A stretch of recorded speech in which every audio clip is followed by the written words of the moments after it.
So I thought reading it, I already recorded it once, but lost that. So what I'll do is I'll type out my thoughts on it, but I'll read it too, because I think it's a very nice poem to read. It is The Raven. We do have Poe in the book. I just thought this would be an interesting one to look at, given yesterday's event. Alright. The Raven, Edgar Allan Poe. Once upon a midnight dreary, while I pondered weak and weary over many quaint and curious volume of forgotten lore, while I nodded, nearly to napping, suddenly there came a tapping, as if one some gently rapping at my chamber door. "'Tis some visitor," I muttered, tapping at my chamber door. Only this, and nothing more. Ah, distinctly I remember, it was in the bleak December, and each separate dying ember wrought its ghostly upon the floor. Eagerly I wished the morrow, vainly I'd sought to borrow from my books of staircase of sorrow, sorrow for the lost Lenore, for the rare and radiant maiden whom the angels name Lenore, nameless here forevermore. The silken, sad, uncertain rustling of each purple curtain thrilled me with fantastic terrors never felt before, so that now, to still the beating of my heart, I stood repeating, "'Tis some visitor entreating entrance at my chamber door, some late visitor entreating entrance at my chamber door. This is it, and nothing more." Presently my soul grew stronger, hesitating then no longer. "Sir," said I, "or madam, truly your forgiveness I implore. But the fact is, I was napping, and so gently you came rapping, so faintly you came tapping at my chamber door, that I scarce was sure I heard you. Here I opened wide the door, darkness, there, and nothing more. Deep into that darkness peering, long I stood there wandering, fearing, doubtless dreaming dreams no mortal ever dared dream before. The silence was unbroken, and the darkness gave no token. And there, the only word there spoken was the whispered word, "Lenore." This I whispered, and echo murmured back the word, "Lenore." Merely this, and nothing more. Back into the chamber turning, all my soul within me burning. Soon there I heard again a tapping, somewhat louder than before. "Surely," said I, "surely that is something at my window lattice. Let me see, then, what there it is, and this mystery explore. Let my heart be still a moment and this mystery explore. 'Tis the wind and nothing more." Open here I flung the shutter, then with many a flirt and flutter, in there stepped a stately raven of the stately days of yore. Not the least obeisance he made, not an instant stopped or stayed he, but on mine a lord or lady, perched above my chamber door, perched upon a bust of Pallas above my chamber door, perched and sat, and nothing more.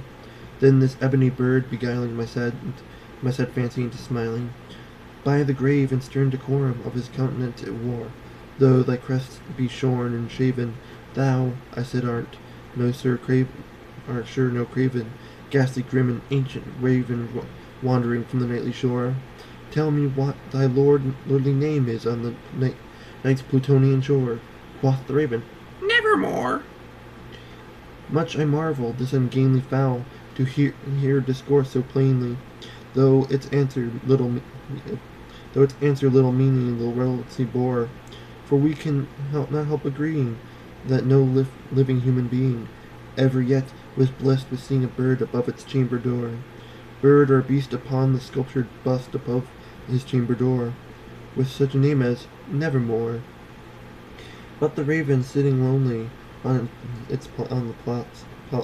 placid bust, spoke only that one word, as if his soul in that word he did outpour.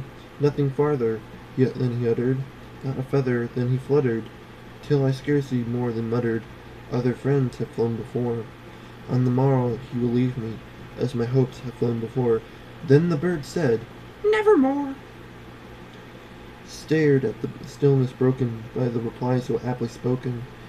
"Doubtless," said I, "what it matters is only stock and store, caught from some unhappy master, whom a merciful disaster followed faster, till songs one burden bore, till the dirges of his hope that melancholy burden bore, of nevermore." but the raven still beguiling all my saddened soul into smiling. Straight I wheeled a cushioned seat in front of the bird, and bust and door.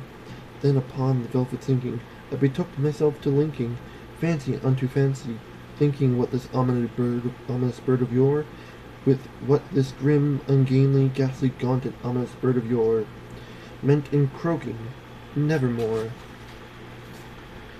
This I sat engaging in guessing, but no syllable expressing, to the fowl whose fiery eyes now burned into my bosom's core.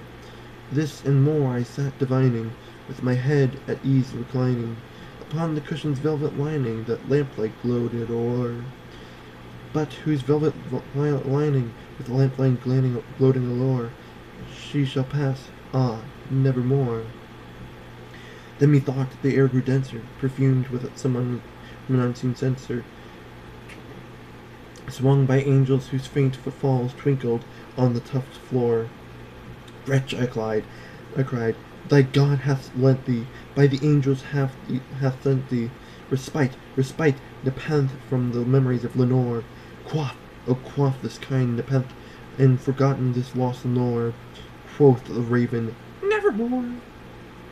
Prophet, said I, thing of evil, prophet still, if bird or devil, whether whether tempest toss thee here ashore, desolate, all yet undaunted, on this desert land enchanted, on this home of thy horror haunted, tell me truly, I implore, is there balm in Gilead? Tell me, I implore. Quoth the raven, nevermore.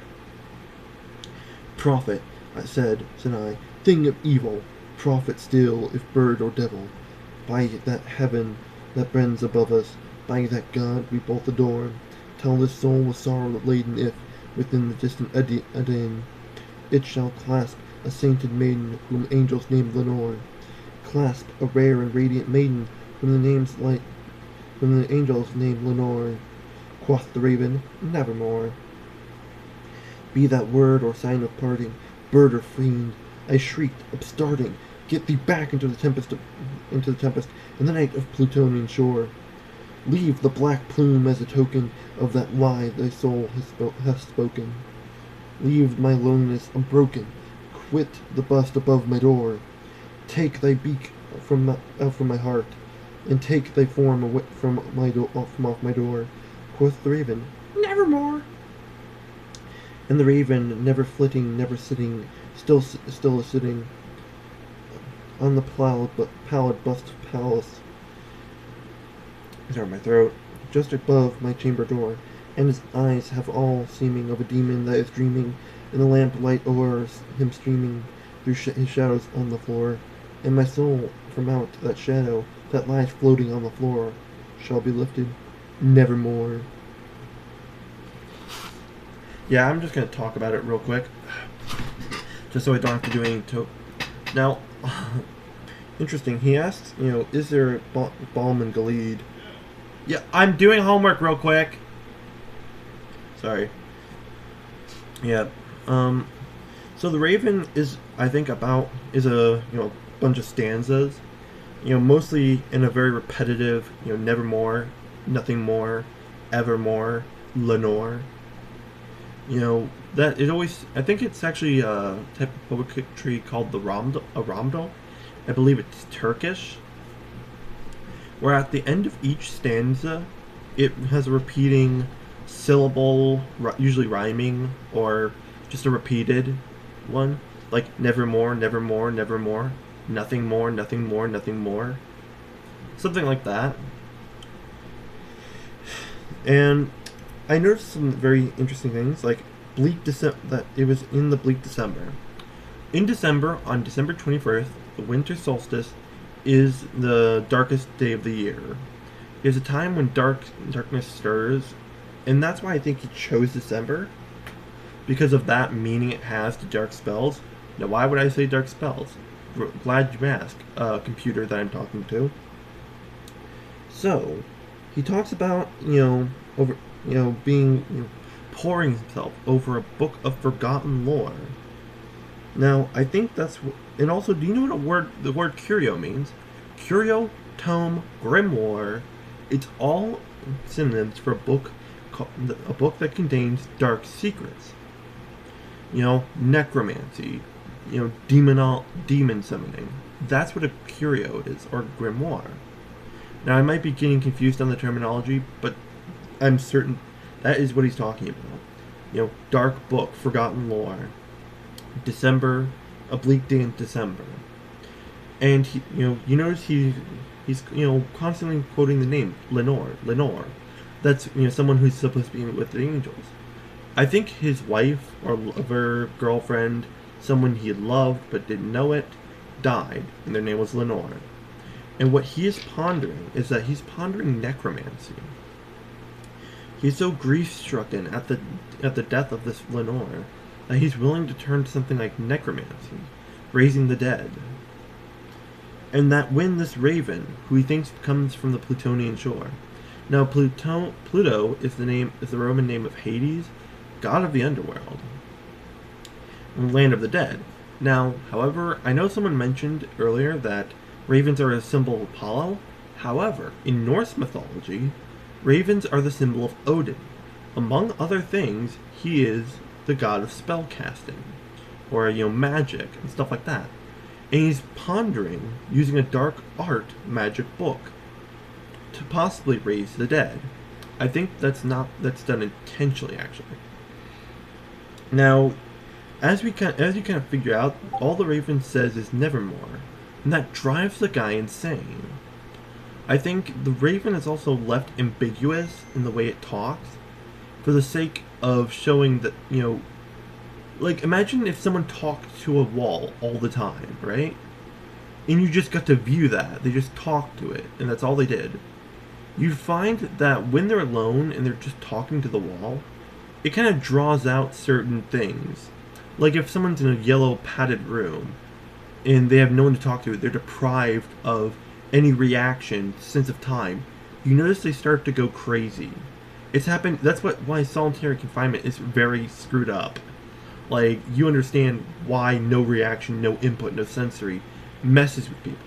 Even when someone, doesn't hear any auditory stimulation through their ears, that actually triggers your brain to start feeling haunted. Input and stimulus is a very important thing. And because this raven gives nothing but nevermore, it drives this guy insane. He's going insane over grief, the death of Lenore, and all this bird says is nevermore. I think and in my book, it's listed under death and resurrection. I think this is also a tale about madness, how he's grief-stricken about the death of Lenore. And the bird is just what sent him over the edge. I'm pretty sure the name Palace has something to do with it. I don't want to look up the name because I want this to be a little more organic in my thoughts of it. But yeah, have a spooky night, everyone.